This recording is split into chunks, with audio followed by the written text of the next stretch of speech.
Let's begin with CUET. सबसे पहले हम बात करते हैं सीयूईटी की। देखिए, दिल्ली यूनिवर्सिटी के साथ साथ देश की 400 यूनिवर्सिटीज में एडमिशन का रास्ता है ये। दिल्ली की जितनी यूनिवर्सिटी हैं वो तो सारी यही हैं। उसके अलावा देश में जितनी प्रोमिनेंट सेंट्रल यूनिवर्सिटीज हैं, स्टेट यूनिवर्सिटीज हैं, सबके अंदर एंट्री का रास्ता है सीयूईटी। आपको कंप्लीट पूरे देश के साथ करना है। पहली चीज, कंपटीशन ये नहीं है खाली दिल्ली के बच्चों में, पूरे देश में। लेकिन सबसे बड़ा फायदा ये फेयर कंपटीशन है। पहले क्या होता था, मेरिट के बेस पे आपका एडमिशन होता था। जब मेरिट के बेस पे एडमिशन होता था, बहुत सारे बोर्ड ऐसे हैं जो अपने बच्चों को बहुत सारे नंबर बांट देते हैं। वहां के बच्चे दिल्ली में आके सारे एडमिशन ले लेते हैं क्योंकि सबसे सस्ती एजुकेशन। फिर दिल्ली तो इट्स लाइक लंदन, ठीक है ना। तो होता क्या था उस समय, अब एक क्या हुआ हमारा, आज से 4 साल पहले सीयूईटी जब शुरू हुआ, उससे पहले एक पर्टिकुलर डिपार्टमेंट में डीयू के एक कॉलेज के अंदर, नाम नहीं लूंगा, एक पर्टिकुलर स्टेट के 28 बच्चों का एडमिशन हो गया।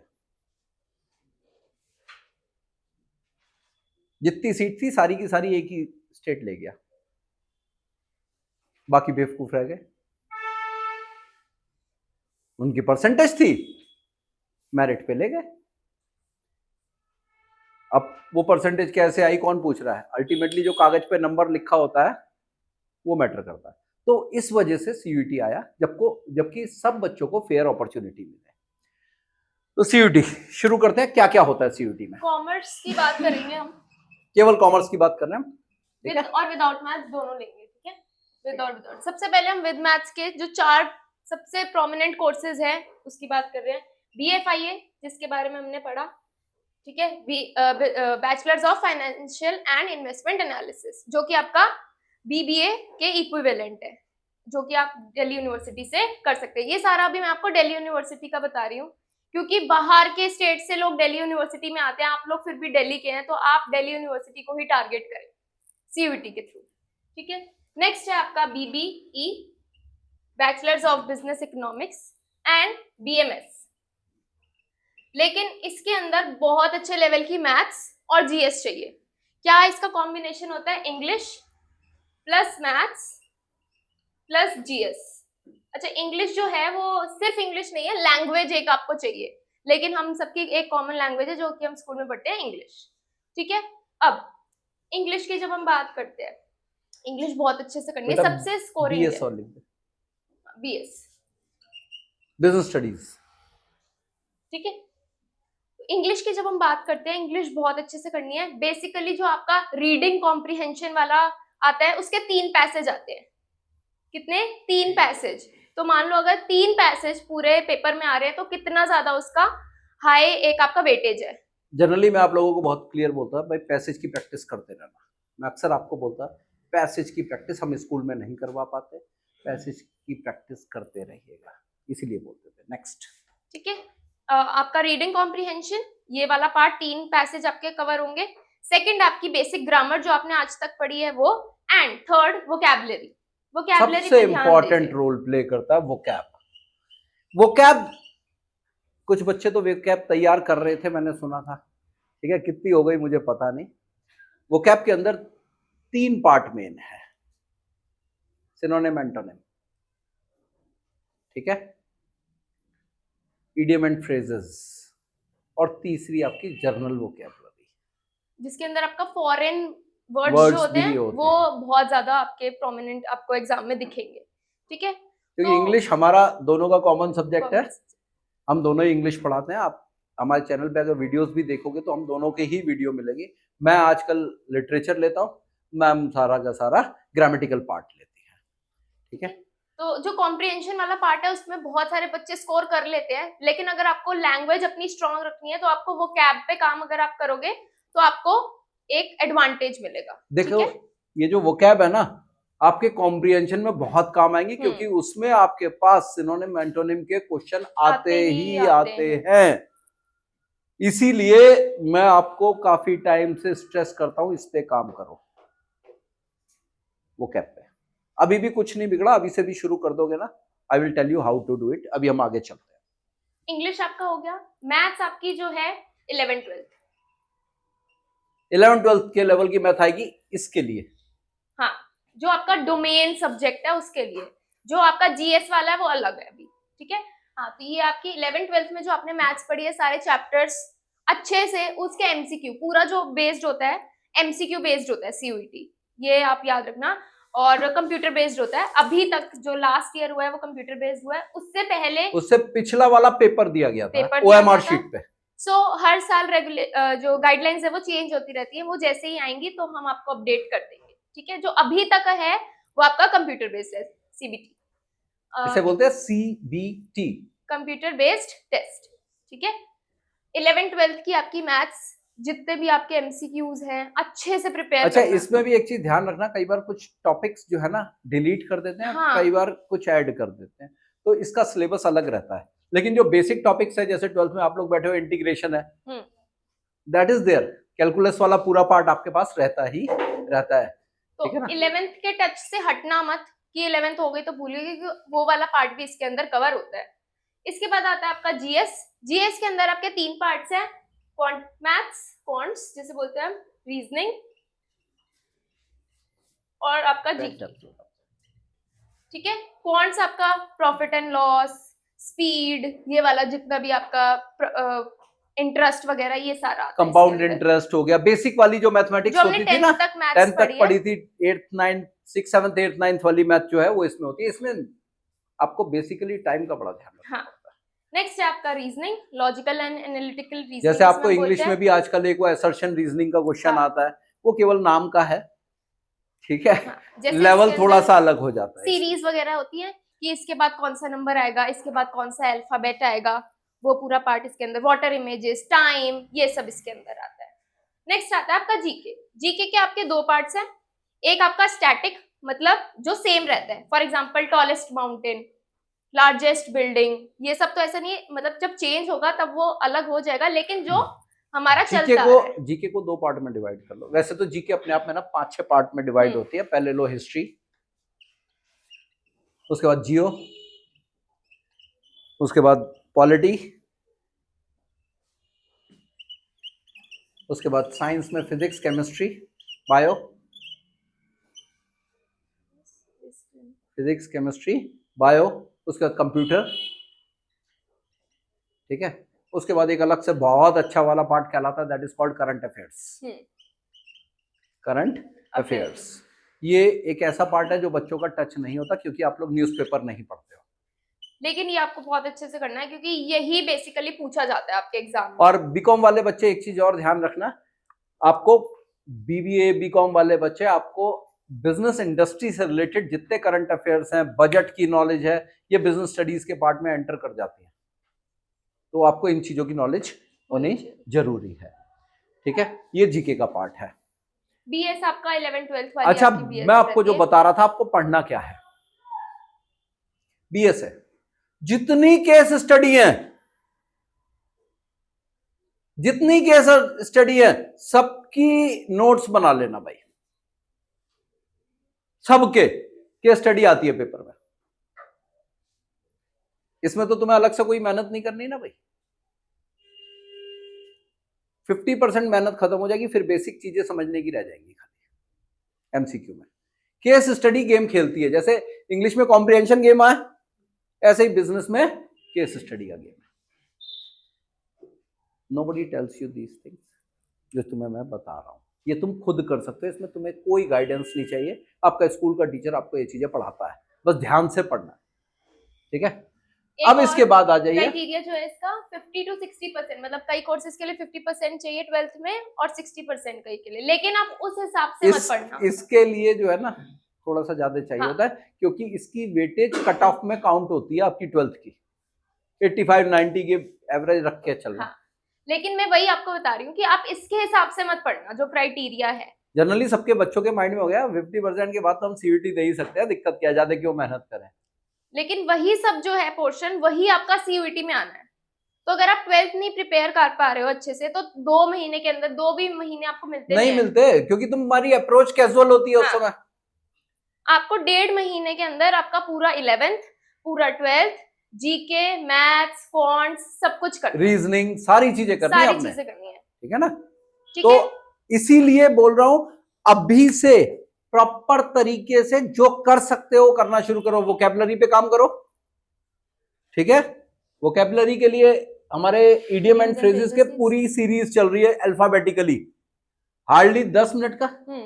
कई थोड़े से एक्सटेंडेड है, लेकिन 10-12 मिनट्स में आपका उसमें हम क्या कर रहे हैं, ए अल्फाबेट से जितने इडियम्स ऑफ फ्रेज आ रहे हैं उसको एक्सप्लेन कर रहे हैं, बी से, सी से, डी से, ई से अल्फाबेटिकली चल रहा है, उतने भी कर लोगे तो सफिशिएंट है। सिनोनिम एंटोनिम खुद करने हैं भाई, डे 1 से समझा रहा हूं। डेली की आदत डाल लो 10 करने की, एक वर्ड लो, 2 सिनोनिम, 2 एंटोनिम, 5 वर्ड मिनिमम करने हैं, 10 कर सको तो उससे अच्छा कुछ नहीं है। आपकी 1 महीने के अंदर ना करते हुए भी 300 वर्ड की वोकैबुलरी तैयार हो जाएगी। ये बेसिक रिक्वायरमेंट है। अब आगे चलते हैं हम बीकॉम और बीकॉम ऑनर्स पे। बीकॉम और बीकॉम ऑनर्स की जब हम बात करते हैं, उससे पहले मैं आपको एक बताना चाहूंगी कि सब्जेक्ट सिलेक्शन क्या है आपकी, ठीक है। फॉर एग्जांपल लास्ट ईयर तक आपके पास 5 सब्जेक्ट्स आप ये ध्यान रखना, whatever we are saying हम लास्ट ईयर के बेस पे बोल रहे हैं, अभी नई गाइडलाइंस आएंगी, क्या होगा नहीं पता, ठीक है, ध्यान रखना। जिसके अंदर 1 लैंग्वेज इज कंपल्सरी, ये तो रहेगी जो मर्जी कर लो। अब अगर आपको ये वाले कोर्सेज में जाना है तो आपकी मैथ्स भी कंपल्सरी हो गई, ठीक है, जीएसबी बिजनेस कंपल्सरी हो गई, हाँ।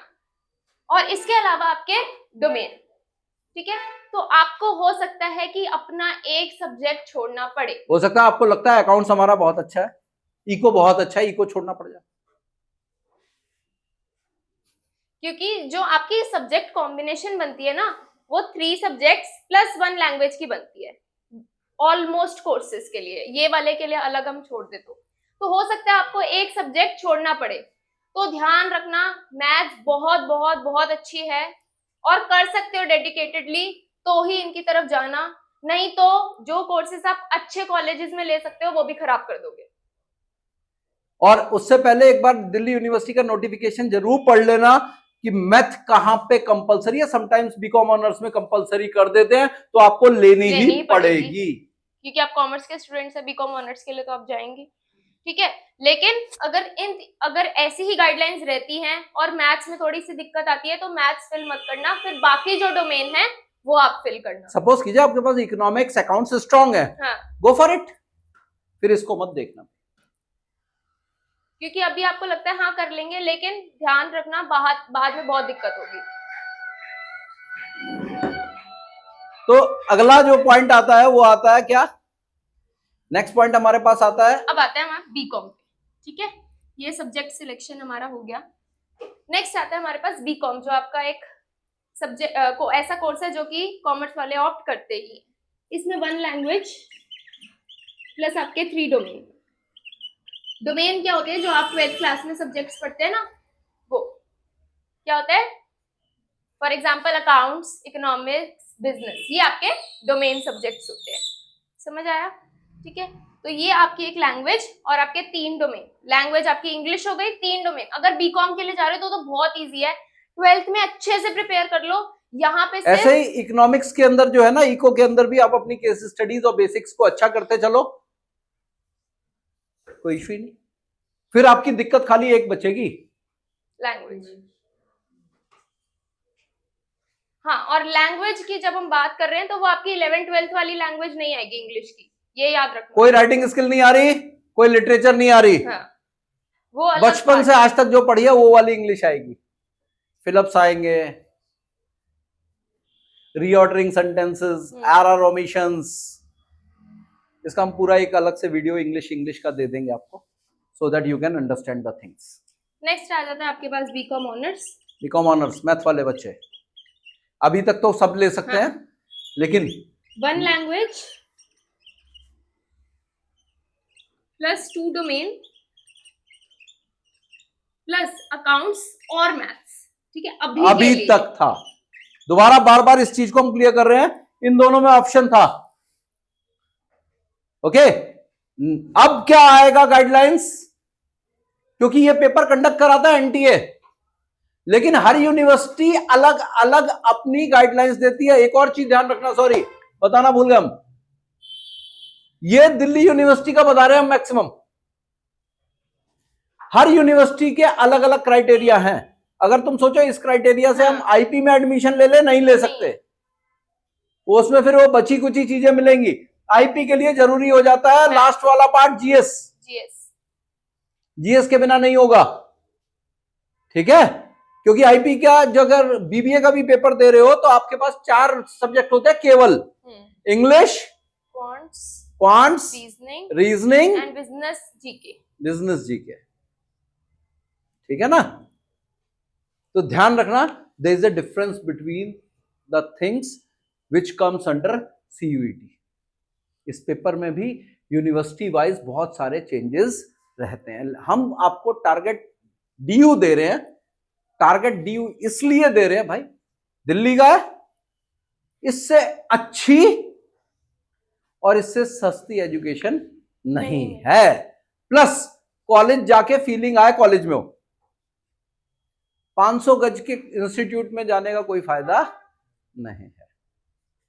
आईपी के 1-2 कॉलेज छोड़ दो, बाकी सब 500 गज की बिल्डिंग में है, समझे, कोई कैंपस नहीं है, कुछ नहीं है। तो डीयू की बात कर रहा हूं मैं। और एक और चीज, जो ये पार्ट है जीएस वाला, बहुत सारे जैसे आप लोग कोचिंग ले जाओगे अलग अलग जगह, तो वो लोग आपको सजेस्ट करेंगे कि आप जीएस भर दो, लेकिन मत भरना अगर नहीं करना चाहते ये वाले कोर्सेज। क्यों? सुनो, इंग्लिश, मैथ्स, जीएस, कितने सब्जेक्ट हो गए? 3 नहीं हुए, ये 3 नहीं हुए, ये होगा 5। जीएस 1 नहीं है, 3 है। एक तो इसकी प्रिपरेशन बहुत मुश्किल है। सेकेंडली, अगर हम अपने सब्जेक्ट सिलेक्शन के हिसाब से जाए तो 5 आपको सब्जेक्ट सिलेक्ट करने हैं। यहाँ पे कितने हो गए? ये 3, वो एक ही काउंट करो तुम इसको। अब वो प्रिपरेशन बेसिस पे, प्रिपरेशन के लिए बता रहा हूँ मैं, ठीक है। लेकिन अगर मेन सब्जेक्ट्स कितने हो गए? 1, 2 एंड 3, 3 सब्जेक्ट यहाँ कवर हो गए। अपने डोमेन कितने ले सकते हो? तो मतलब इको, अकाउंट्स, बीएस में से कुछ छोड़ना पड़ेगा। एक चीज छोड़ोगे जो तुम्हारा और सुन लेना, एक और अच्छी सी चीज सुन लो, मैथ्स और जीएस साथ में लेना कंपलसरी है। तो ऐसा नहीं है कि मैथ्स छोड़ दी या जीएस छोड़ दी, फिर कोई फायदा नहीं है। ये दोनों जाएंगे साथ में, जहां जाएंगे, या तो वो दोनों छोड़ोगे या तो वो दोनों लोगे। कंफ्यूज मत होना बहुत लास्ट ईयर, क्योंकि लास्ट ईयर जो है सब्जेक्ट सिलेक्शन कम हो गई थी। पहले बच्चों का ना बड़ा नुकसान हो जाता है, जब आप फॉर्म भरते हो वहीं पे आप आधा डेड कर लेते हो अपने आप को, आपको पता ही नहीं चलता करना क्या है। आपने फॉर्म सिलेक्शन गलत कर दिया, आपका टारगेट ही खत्म हो गया। तो make sure when you are filling up your forms, take proper guidance, क्योंकि अभी जब आएंगी गाइडलाइंस तो हम उसका वीडियो देंगे। उसके बाद भी कोई दिक्कत होगी, वी आर हियर, ठीक है। ये आपका कॉमर्स के जो मेन सब आपके कोर्सेज हैं जिसके लिए लोग जाते हैं, स्टूडेंट्स जाते हैं, वो है। अब बहुत सारे बच्चे ऐसे होते हैं जिनको हम बीकॉम में एडमिशन नहीं मिल पाता। बीकॉम सबसे टफ कंपटीशन है पूरा डीयू में, तो बच्चा सोचता है क्या करूं, बीबीए कर लेता हूं। घर वाले घर तो बिठाने से रहे, ठीक है, भेजेंगे। या फिर एक वो वाला ऑप्शन है जो सबसे बड़ा ऑप्शन है दिल्ली में, एसओएल वाला। एसओएल से करना ना करना बराबर है, सेम है। बेटर ये है, एक और अपॉर्चुनिटी मिलती है जिसमें आपको प्रेफरेंस भी मिल जाती है कॉमर्स स्टूडेंट होने की वजह से, दैट इज बीए कोर्सेज।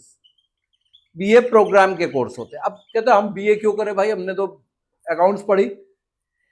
इसमें ना बहुत सारे, करीब 200 कॉम्बिनेशन है दिल्ली यूनिवर्सिटी में बीए में सब्जेक्ट्स के। जरूरी नहीं है कि हिस्ट्री ज्योग्राफी पढ़ रहे हो सारी, बीए में 200 कॉम्बिनेशन है दिल्ली यूनिवर्सिटी में, बच्चों को पता नहीं होता। और एक और बड़ा इंपॉर्टेंट कोर्स है BA English honours. BA English honours Delhi university का सबसे अच्छा कोर्स है। टॉप मोस्ट जितने हमारे न्यूज़पेपर के एडिटर्स वगैरह है वो सारे के सारे इंग्लिश की न्यूज रीडर्स है, सारों ने किया होता है। जर्नलिज्म तो वो बाद में उठाते हैं, पहले लैंग्वेज, ठीक है।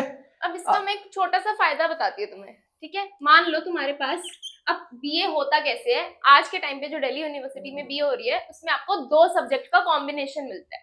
फॉर एग्जांपल हम एक कॉम्बिनेशन लेते हैं, एग्जांपल इको प्लस हिस्ट्री, ठीक है। एक ऐसे ही बहुत सारे कॉम्बिनेशन हो सकते हैं आपके, English plus eco, eco plus pol, ठीक है।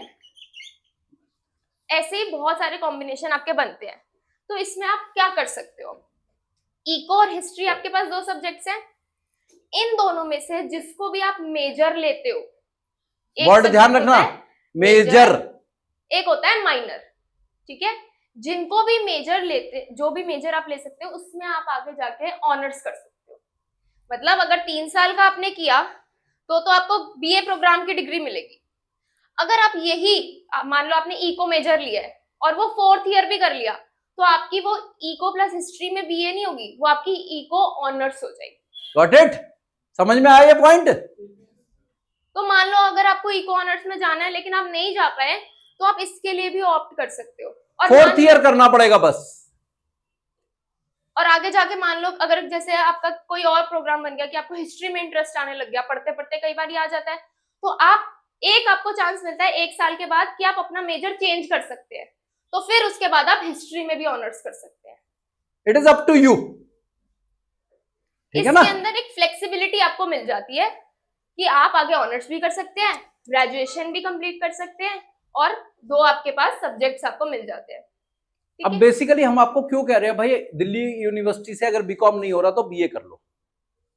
पहली चीज कॉस्टिंग, दूसरी अगर आप कोई प्रोफेशनल कोर्स नहीं कर रहे अकाउंटिंग और फाइनेंस साइड का, ग्रेजुएशन ही तो करनी है, और उसके बाद आपका एम है गवर्नमेंट जॉब।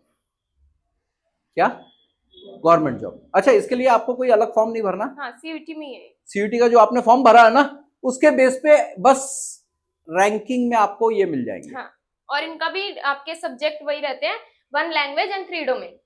सब कुछ वही, आपने ये भरना नहीं है। हाँ, पेपर आपने बीकॉम का ही देना है। और ऐसा नहीं है कि हिस्ट्री है यहाँ पे तो हिस्ट्री जरूरी है 11th 12th में, नहीं, अपने सब्जेक्ट्स पे ही आपको मिल जाएगा।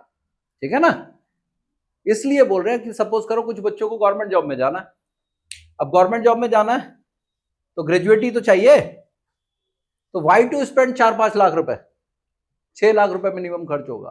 क्यों? दूसरा, आपको टाइम मिल जाता बहुत सारा।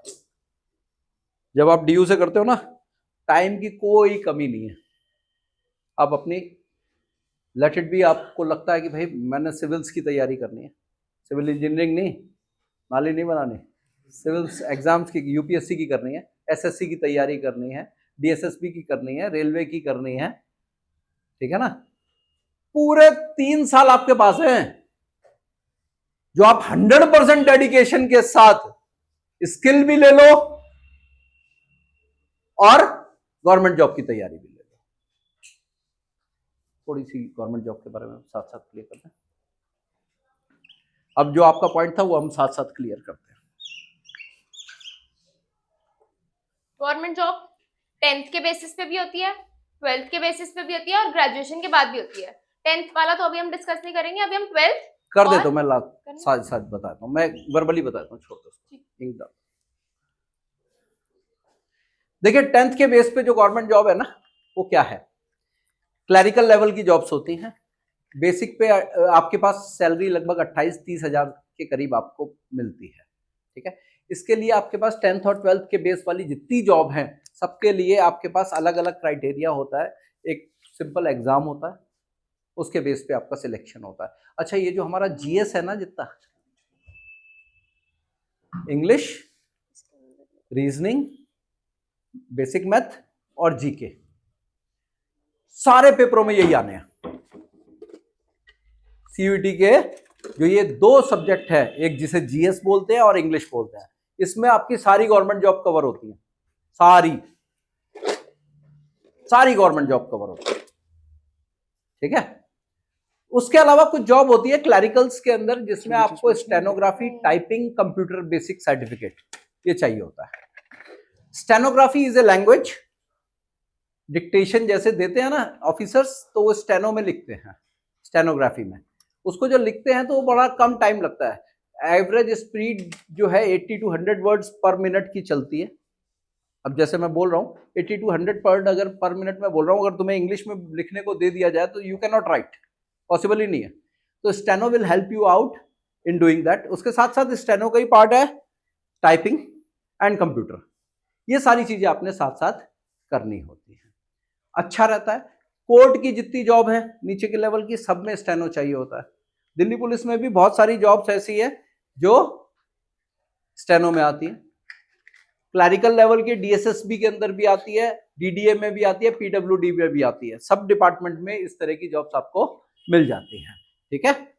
इसके बाद हम आते हैं 12th बेस्ड जॉब। बैंक में भी होती है 12th बेस्ड जॉब, ठीक है। एसएससी में भी होती है, सीएचएसएल नाम से एक जॉब होती है, वो 12th बेस होती है। तैयारी वही 4 सब्जेक्ट है, तैयारी वो 4 सब्जेक्ट है। बैंकिंग सेक्टर में जिसने जाना, कोशिश करना ग्रेजुएशन करके जाओ, अच्छा प्रोफाइल मिलता है, ठीक है। बैंकिंग सेक्टर में जाना है, ग्रेजुएशन करके जाइए। एक पॉडकास्ट पड़ा हुआ है, मेरा ही एक एक्स स्टूडेंट है जो बैंक में लगा हुआ है, उसके साथ का मेरा एक पॉडकास्ट है, अब मेरे चैनल पे देख लेना इजीली। मेरे ख्याल से 18-20 मिनट का वीडियो है, उसमें सब कुछ हमने एक्सप्लेन कर रखा, क्या बेसिक रिक्वायरमेंट है, हायर लेवल तक कैसे जा सकते हैं, वो सब चीजें हमने उसमें बता रखी हैं। मैथमेटिक्स पे ज्यादा ध्यान देना होता है, वहाँ न्यूमेरिकल एबिलिटी ज्यादा काम आती है रादर देन लॉजिकल, ठीक है, बैंकिंग सेक्टर का। इसके बाद हमारी आती है सीजीएल। बच्चों ग्रेजुएशन करने के बाद यूपीएससी से हर बच्चा आईएएस तो बन नहीं पाता यार, तो एसएससी काम आती है हमारी। एसएससी में एक तो ये जॉब आती है, एक आती है सीपीओ। सीपीओ, अब सीपीओ बेसिकली इसमें दिल्ली पुलिस भी आती है, इसमें सीआईएसएफ भी आती है, ठीक है। जैसे हमारी जो रीजनिंग की टीचर है हमारी, she is just clear CPO, उसका सिलेक्शन हो गया अभी, ठीक है। रीजनिंग का कोई वीडियो एक आध पड़ा होगा उसमें, तो you can see Tanya Tyagi is there, उसका सीपीओ क्लियर हुआ। उसका डेडिकेशन शुरू से एक ही था कि मैंने सीपीओ करना है, उसका क्लियर हो गया। अभी 1 दिसंबर से उसकी ज्वाइनिंग है दिल्ली पुलिस में एसआई। 26 लड़कियों में चौथे नंबर पे था उसका, दिल्ली पुलिस मिल गया उसका, ठीक है। फिजिकल भी होता है भाई, उसमें फिजिकल भी होता है, ठीक है। वही बेसिक आपके सब्जेक्ट्स वही 4 है जो आप सीयूईटी में 4 सब्जेक्ट पढ़ोगे बेसिक डोमेन के अलावा, वो सारे लाइफ टाइम एंट्रेंस में काम आने हैं, बस लेवल, ठीक है। इसके बाद हम बात करते हैं सीजीएल। सीजीएल में ना बेटा बहुत सारे प्रोफाइल्स होते हैं, बहुत सारे, गिनती नहीं है, लेकिन जो टॉप प्रोफाइल है ना 2-3, वो समझ लो बड़ी अच्छी सैलरी भी देते हैं और आपका डेजिग्नेशन बड़ा अच्छे लेवल का होता है, अंडर सेक्रेटरी लेवल का डेजिग्नेशन आ जाता है। तो सीजीएल की तैयारी लगभग ईमानदारी से कोई करे ना तो 1 साल चाहिए, लेकिन जब आप डीयू से ग्रेजुएशन कर रहे हो तो डे 1 से दिमाग में टारगेट लेके चलो, मैंने सीजीएल करना है, और पहले से आप धीरे धीरे धीरे धीरे लगो और फाइनल ईयर आते आते ताकत लगा दो, ठीक है ना। तो ये आपका बेसिक हमने चीजें बताई। वैसे डीएसएसबी भी है हमारा, दिल्ली स्टाफ सिलेक्शन बोर्ड, ठीक है। उसके बाद आपके पास अगली जॉब्स आती है टीचिंग की जॉब। टीचिंग की जॉब के बारे में अगर मैं बताने बैठा ना तो आधा पौना घंटा जाएगा, ठीक है। इसके लिए हमारा अब पॉडकास्ट एक पढ़ना है, अपने ही स्कूल की एक स्टूडेंट रही है, आज की तारीख में विकासपुरी बी ब्लॉक स्कूल में टीजीटी इंग्लिश है, मेरी स्टूडेंट थी, इंग्लिश में ही है, ठीक है।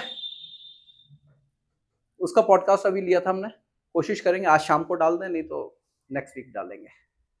जस्ट गो थ्रू, उसमें आपको 12th के बाद से टीचर बनने के रास्ते बताए हैं। टीचिंग में किसका इंटरेस्ट, कोई नहीं है, दिखाऊंगा उसके बाद तुम में से बहुत सारे टीचिंग में दिखोगे। टीचिंग में होता ही नहीं है, इंटरेस्ट आ जाते हैं ये भी उन्हीं में से एक है, दूर दूर तक टीचिंग का कोई इंटरेस्ट नहीं था, आज ठीक है अपने आप आ जाता बेटा ये इंटरेस्ट। जब आपको लगता है ना कि अपने लिए भी टाइम चाहिए लाइफ में, रिस्पेक्ट भी चाहिए, तो अपने आप आ जाते हो। पैसा तो हर जॉब देती है, अपने लिए टाइम कोई जॉब नहीं देती। When you are in corporate 24/7 नौकरी पे होते हो। मैं ना दोनों फील्ड के मेरे साथ है ये, ठीक है ना। पता नहीं कब भाई मेल आ जाए, और मेल नहीं देखी तो फोन आ जाए, एक बार देखिए जरा मेल आई हुई है। तो दूसरा, कोरोना ने एक चीज सिखाई, you need fix income. Entrepreneur भी हमारे देश को चाहिए, लेकिन वो कोरोना ने क्या सिखा दिया कि भाई सब बंद हो सकता है, लेकिन 1 तारीख को सैलरी आनी बंद केवल गवर्नमेंट जॉब में नहीं होती, समझे। आप लोग सब इतने छोटे नहीं थे उस समय कि आपको याद ना हो। जिनके बिजनेस थे उनको पता है क्या हाल हुआ होगा, जो प्राइवेट जॉब में थे उन्हें भी पता है क्या हाल हुआ था, लेकिन जिनके पेरेंट्स गवर्नमेंट जॉब में हैं उनको पता है कि भाई 1 तारीख को सैलरी अकाउंट में आ रही थी, and they are easily surviving. बुरे टाइम के लिए सबसे अच्छी चीज होती है। हाँ, प्रोफाइल ऐसा रखो कि जिसमें साइड में अपने पैशंस पूरे करो। टीचिंग से अच्छा कोई नहीं है, बैंकिंग से अच्छा कोई नहीं है। 2 मैं आपको सजेस्ट करूंगा, टीचिंग एंड बैंकिंग। इनमें क्या है, टाइम मिलता है, अब अपने आप को भी जी सकते हो, पैसा अच्छा खासा है। भाई एक बात बताओ ना, पीजीटी की सैलरी 80-90 हजार रुपए